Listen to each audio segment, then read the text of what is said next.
listeners. Welcome to another episode of Romance Unraveled. I am one of your co hosts, Jacob Bozen. And I'm Paige. This will be my last episode for now, I believe.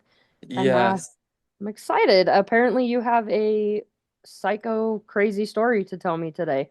don't I always? So this is a story that happened maybe 3 weeks ago. And I had matched on Hinge with this guy named Damien. And Damien, he appeared not gay to me. I don't really know what even the stereotype means anymore, but he did not appear gay to me at all. And that's kind of what I like. And we just had normal conversations on Hinge, and he let me know that he lived way out deep in Virginia and that Oh, he wanted me to come see him. So, like, if you know me like pretty well, I will not go pretty far because there's so many people here in like the DC area, like in the central area, that it's like, why would I drive an hour and a half to go see somebody? You know what I mean? yeah, no, that makes sense. Like, I Like don't blame I you there. Yeah, like I used to do that in Utah, but that's different just because you know how it's all kind of spread out more Ugh. so than here. And it's funny because I always give my friend Zach a ton of shit for driving to Baltimore to see guys to go on dates. And I went even further, but I don't know. Baltimore versus Virginia, I'm gonna take Virginia.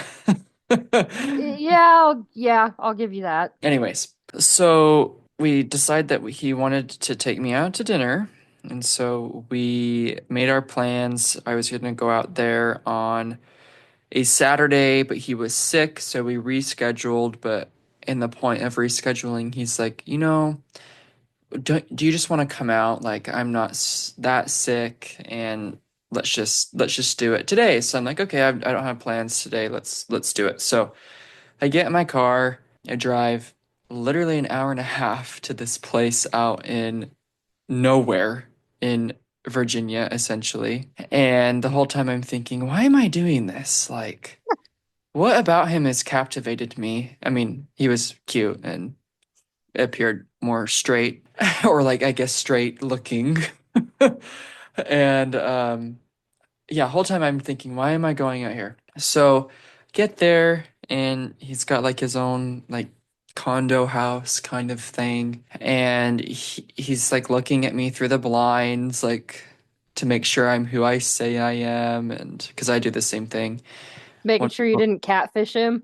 right, and go up to the door, and it's normal and everything, and like we're like, hey, and exchange courtesies pretty much. And I notice that his phone starts going off, and but I can see his screensaver, and his screensaver is of Texas Chainsaw Massacre, like the guy with the Oh mask. my God. And I didn't really think anything of it because I'm like, well, maybe he just likes horror movies or he's into that or something. Um, but I thought it was weird.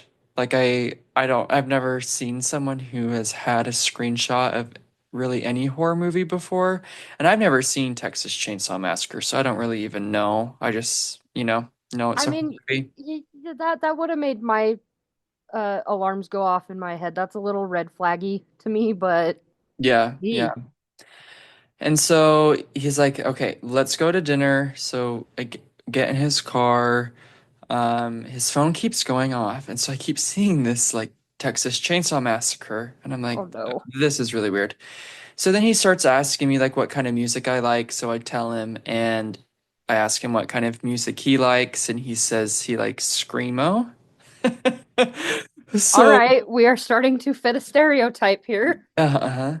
So he's got his screamo. He puts on the screamo, and it's like the real screamo, like Oh, scary, like you feel like their vocal cords are gonna give out or rip in half, and but his phone's still going off with the Texas Chainsaw Massacre, so we had both going at once, and I was like, "Am I in danger?" Like, I this was the first time I had been on a date like this where I was like, maybe I shouldn't be here." I, And the first thing that came into my head is that meme of the kid from The Simpsons in the back of the bus, and it's like, I'm in danger. You know exactly. Yeah. Yeah. Yeah, so the whole time I'm like, this is kind of weird. Like maybe he's like one of these baiter people who like lures in gay men and like murders them. You Oh know? no. You know what I mean? Yeah. Who's actually straight and has like a Confederate flag and who the hell else knows what they have. He didn't have that, but I'm just like giving you the stereotype. Yeah, no, no, I get it. And so we're on our way to dinner. He's got the screamo and the phone going off, and he's like, "I hope you don't think this is weird, but I'm taking you to an Indian restaurant that is next, like it's attached to a 7-Eleven. So don't think it's weird when we pull up." I'm thinking we are totally gonna pull up. There's gonna be no Indian restaurant attached to this 7-Eleven, and I'm gonna get like put out of the car and into another car like in the split of like a blink of an eye essentially like I'm in trouble. Oh no.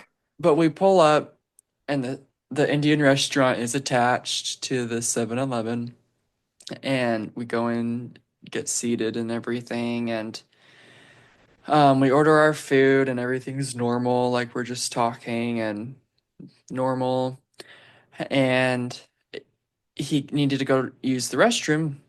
So while he's in the restroom, I'm like going through my emails, and he comes back and he says, "Are you texting your friends to make sure you're safe?" Oh no. And I said, "Why would I be texting them to tell them that I'm safe? Why would you even ask me that question?" I'd be like, do I need to? Yeah, exactly. Like, do I need to do that? But I was just like, okay, this is kind of weird, but let's just keep having the conversation. So he's like, "What kind of movies do you like?" And I told him I like documentaries and thrillers and that kind of thing. And I said, "Okay, well, what kind of movies do you like?" Knowing exactly what he's gonna say. And he's like, "I love horror movies." And I said, "Oh, why?" And he said, "Because they can happen in real life." Oh my God. And I said, "Okay, well, what's your favorite horror movie?" And he's like, "Texas Chainsaw Massacre," which was on his Obviously. screensaver, obviously. And I'm like, "Well, what do you like about it?" He's like, "Because it can happen in real life." He's like, "I don't like horror movies that have sci-fi in it or ghosts or anything." He says, "I like the ones that can happen in real life and that have happened." hmm I And would, so, oh dear. and so I'm just like, "You're weird." And I don't feel very comfortable. Like, this is really strange.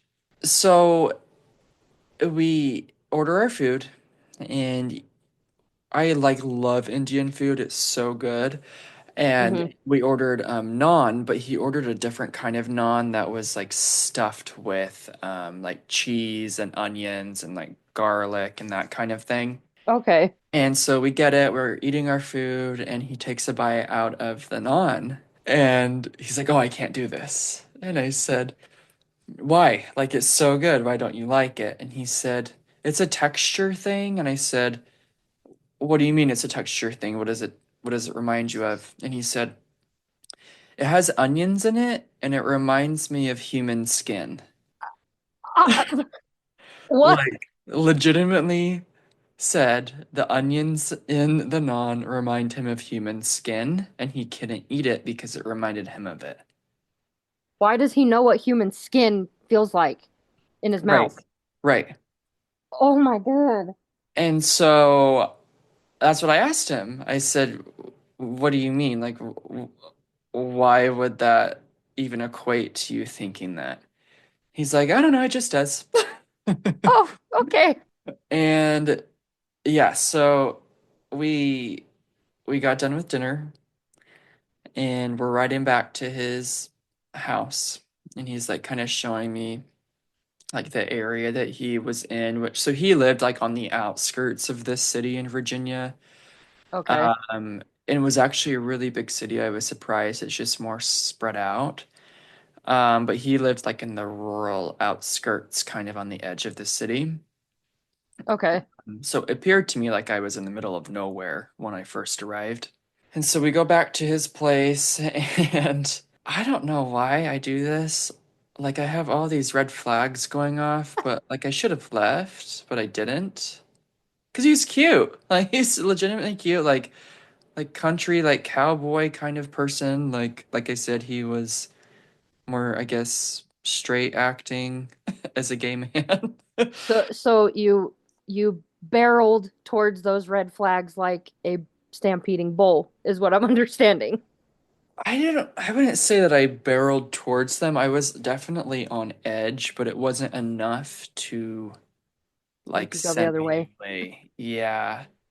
I don't know, maybe I have a problem, but um yeah. So we go back to his place and he is just we're just watching a TV show and we ended up watching White Lotus, like the new season. Have you seen it? Do you know White Lotus? I've seen trailers for it, but I have not watched it yet. It's definitely like on my list. I'm really bad about actually getting through TV shows, so I haven't watched it yet. But like, what's it about?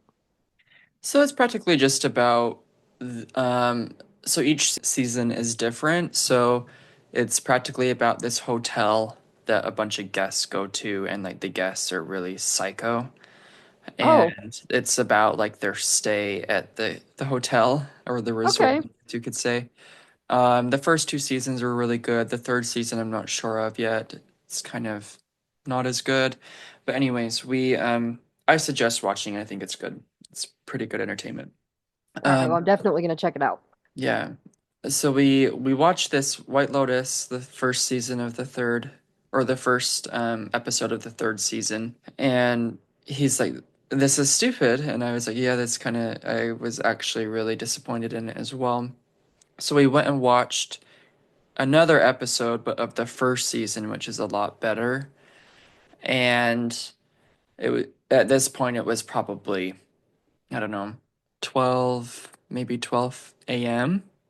Okay. And I still had to drive an hour and a half home. Okay. Oh, I've done this before. Like, I, it's not a big problem for me to be out late.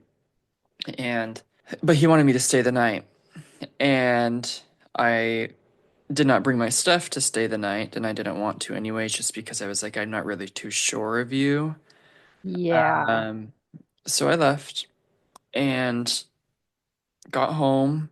And in the next few days, we just texted back and forth. And the weirdest thing is, he would not ask me any questions, like nothing. He wanted to know really nothing about me, but he kept texting me. It was all just about him, Mm. and I would be the one to ask the questions. Anyways, he had, and that kind of threw me off because I was like, okay, well, this isn't gonna work, even though you're probably a serial killer. But like, you're not you're not asking me questions like that. If the serial killer thing doesn't do it for me, not asking me questions is gonna be the second thing that does it for me. I mean, I would hope the serial killer thing didn't do it for you, but I mean, each their own. I Yeah. don't I listen, I don't judge. I judge. Well, I internally judge, but you know. So yeah, he's just not doesn't seem super interested in me. But he's definitely interested in seeing me, if that makes sense. Like he wants to like be with me like physically in person, but he doesn't really want to know anything about me. Which I was like, this is kind of weird. Like I don't know like how like these serial killer people operate. I'm not saying that he is, but it's like you know what I mean? Like I it mean, just seemed off to me. there's some red flaggy signs there that make me like if he's not one, possibly an aspiring one. Like, Yeah, yeah. So he wanted to come to DC to like hang out with me the following Saturday. But his grandma was sick and so he had to take care of her or do something or run errands with her. But then he wanted to come the following Saturday after that. And we just okay. regularly text pretty much between those two times. And and then one day he just stopped replying before he was supposed to come the second Saturday, and I was like, that's fine with me. Because you're weird and you don't really want to know anything about me. You just want to like be with me, you know? So I haven't heard from him since then, and d doesn't bother me. Like I was like, it's okay. Like you're weird, and I probably really am in danger. So if we see a news report one day of a guy murdering gay men out in deep Virginia, I guess we know who it is, right? Gosh, no kid. I'm like, I honestly had that on, like, I was thinking about that. I wanted to say I'm gonna keep an eye on news in that area now because I won't be shocked. I'll just be like, ah, yep, Jacob was right. Yep, he got away. Thankfully. Like, Yeah. oh my, did, I mean, okay, this is a weird question and maybe pointless in the grand scheme of the whole thing. Was his house like normal? Like, what was the state of his, was there anything in his house, that like gave you red flags, or was it just like the other stuff?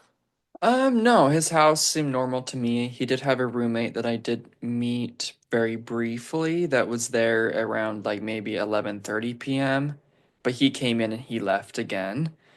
So he had a roommate at least, but no, nothing in his house that really gave anything off. It was just his phone, his comment about the onions reminding him of skin, and then his like he loved horror movies that portrayed real life events that could actually happen. I mean, okay, there's a dip. I don't even like, I gotta find my words. Like, holy crap. It's like, obviously, people have a fascination with true crime, right? Like, you even see it with like the Ruby Frankie case that happened here in Utah that went viral a couple weeks ago on Hulu. Like, obviously it's a thing, but I don't know. That would have made me uncomfortable. Oh, for sure. So, like, Like the screamo was enough to do it for me. Like I hate that. That was horrible. And he was playing it and he was like almost head bopping to it. I, well, I'm glad that you're okay for one. Like, because that really could have been a bad situation. Oh, So I'm for glad you're sure. okay. Yeah. But what the frick? I Like, know. I know. So I guess if any of the gays in the DC area listening to this, if they match with somebody named Damien on Hinge, then I guess they know. And they'll know. They'll know exactly who it is, probably, because I don't really know any other Damiens and one that seems, I guess, straight acting. I don't know. oh,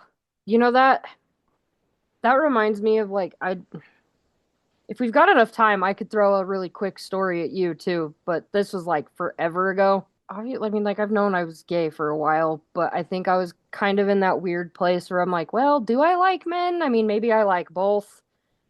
So I think it was like a year out. I was 19 and I was using a dating app, and I matched with this guy in Salt Lake. And I had been talking to him. I thought he was badass. Like, was like he said he was a bounty hunter. Like, he would go over state lines to bring people back that were wanted or whatever. I mean, I believed him. The pictures kind of backed it up. But he had told me that he was a nudist. Okay. And I didn't really think anything of it, but I was working closing shifts at my job, and he had invited me over, but I didn't get out of work until like 3 in the morning. So my dumbass, without telling anybody where I'm going, I think I told one of my coworkers, I drove to Salt Lake at 3 in the morning to meet this man, and he opens the door wearing nothing but like workout gloves. At 3 a.m.? Okay, I've never been that bad.